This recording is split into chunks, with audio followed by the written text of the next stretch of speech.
Reports suggest that the Central Intelligence Agency, or the CIA, has confirmed that Nigeria's president, Bola Tinubu, is regarded as an active asset by the US intelligence agencies. Recently, the spotlight has been on President Bola Ahmed Tinubu, the president of Nigeria, because of revelations that have emerged that he is an active CIA asset. Allegations surfaced that the United States Central Intelligence Agency, or the CIA, considers Tinubu an active asset.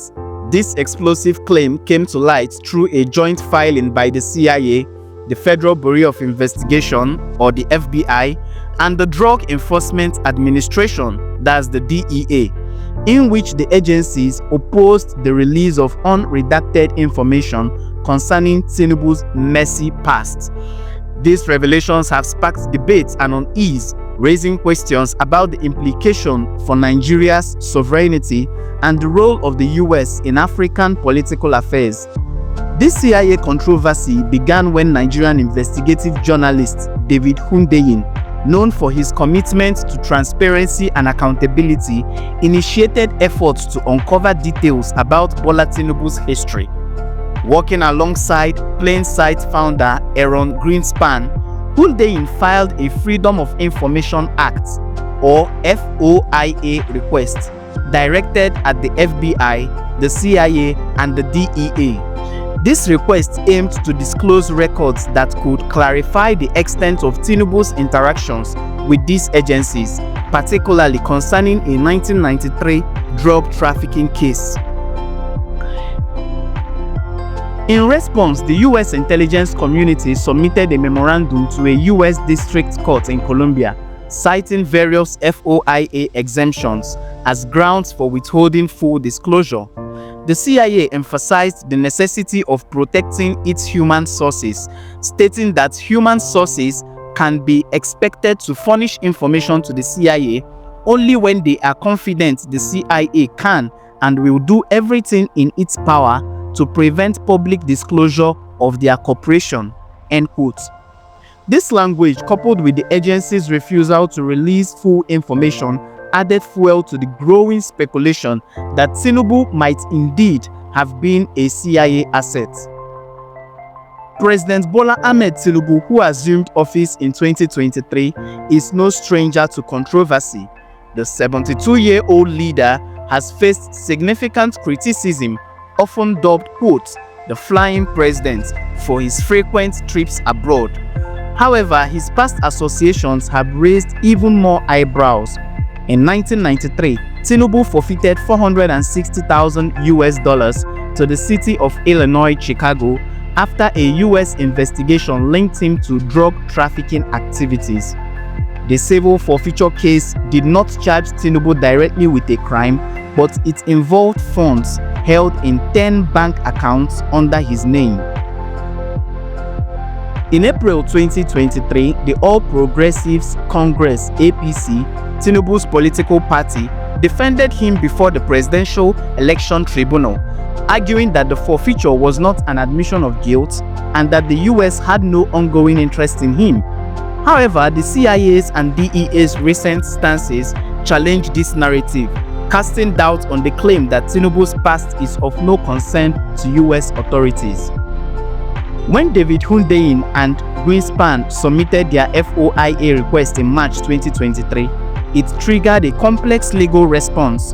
The intelligence agencies cited FOIA exemptions 6, 7, 1, and 3 to withhold information. Exemption 6 says, quote, prohibits the release of information or records that would be an unwarranted invasion of personal privacy. Exemption 7 says, applies to records compiled for law enforcement purposes, including subparts that prevent interference with enforcement proceedings and protect the identity of confidential sources. Exemption 1 says, relates to national security concerns. And finally, Exemption 3 says, allows for the withholding of information exempted by statutes other than FOIA. The agencies invoked these exemptions to justify not even searching their records, citing a 2023 judicial ruling that permits an agency to issue a global response, in quotes, a refusal to confirm or deny the existence of requested documents. The DEA's position was particularly striking. In its filing, the agency argued that while Nigerians have the right to be informed about government activities, they are not entitled to unrestricted access to information regarding President Bola Tinubu.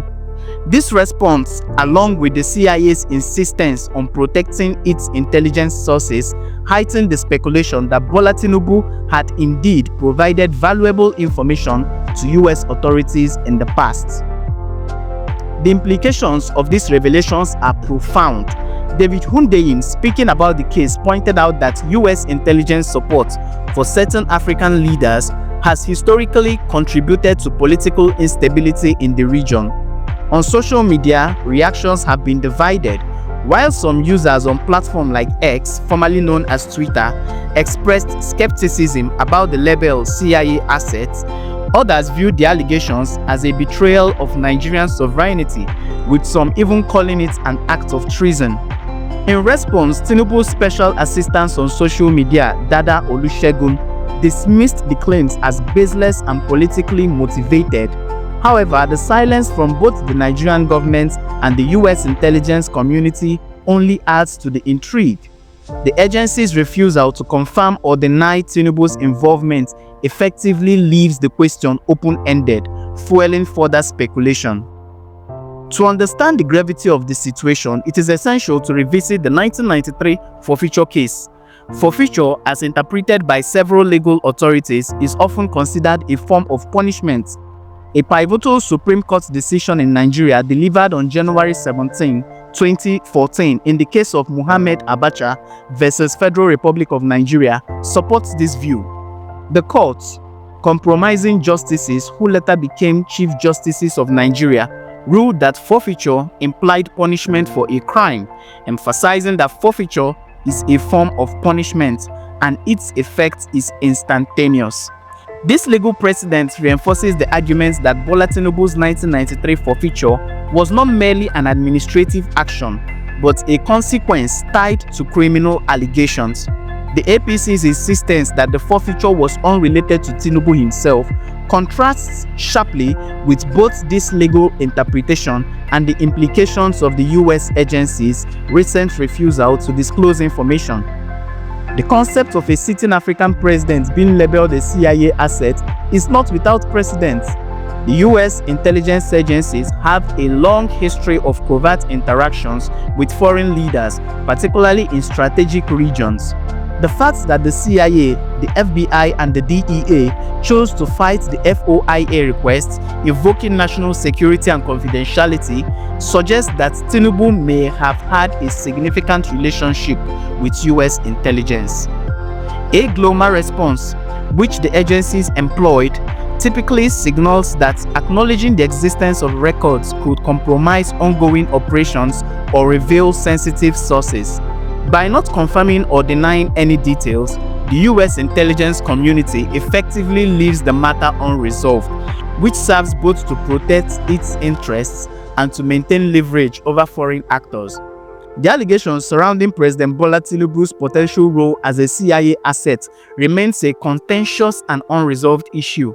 While Bola Tinubu's past, marked by a 1993 forfeiture linked to drug trafficking, is already complex, the recent FOIA-related filings have added a new layer of intrigue.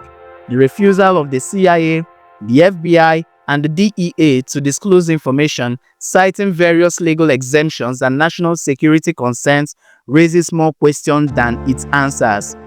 For Nigerians and political observers, the situation underscores the delicate balance between transparency, national security, and international influence. The debate over Tinubu's past and its implications for his presidency is far from over.